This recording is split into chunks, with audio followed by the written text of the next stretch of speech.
ചില മാർക്കറ്റിംഗ് ഏജൻസികളെ ഞങ്ങളെ സമീപിച്ച് ഞങ്ങളുടെ പ്രൊഡക്റ്റ് വെയിറ്റ് ലോസിന് നല്ലതാണ്, ഒരുപാട് ഹെൽപ്ഫുള്ളാണെന്നൊക്കെ പറഞ്ഞിട്ട് പറയുന്നുണ്ടാവാം. അപ്പോൾ ഇതിൻ്റെ ഇങ്ങനെയുള്ള പ്രൊഡക്റ്റുകളുടെ അല്ലെങ്കിൽ ഇങ്ങനെയുള്ള ഏജൻസികളുടെ പ്രത്യേകത എന്താണെന്ന് വെച്ചാൽ, ഇവർ തരുന്ന ഫുഡ് അല്ലെങ്കിൽ ഇവർ തരുന്ന സപ്ലിമെൻറ്റ് അധികം കാലറി ഡെൻസിറ്റി ഒന്നും അല്ലാത്ത സപ്ലിമെൻ്റ് ആയിരിക്കാം.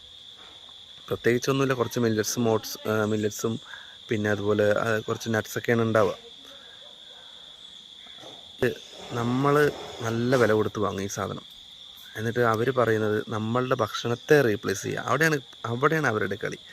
നമ്മളുടെ ഭക്ഷണത്തെ റീപ്ലേസ് ചെയ്തുകൊണ്ട് അതെടുക്കാൻ. ഓട്ടോമാറ്റിക്കലി നമ്മളുടെ ഭക്ഷണം ഇതിനെക്കുറിച്ച് ഫിറ്റ്നസ്സിനെ കുറിച്ച് അറിയാത്ത ഒരാൾ കാലറി ഡെൻസ്ഡ് ആയിട്ടുള്ള ഭക്ഷണം എടുക്കുന്ന ഒരാളായിരിക്കും.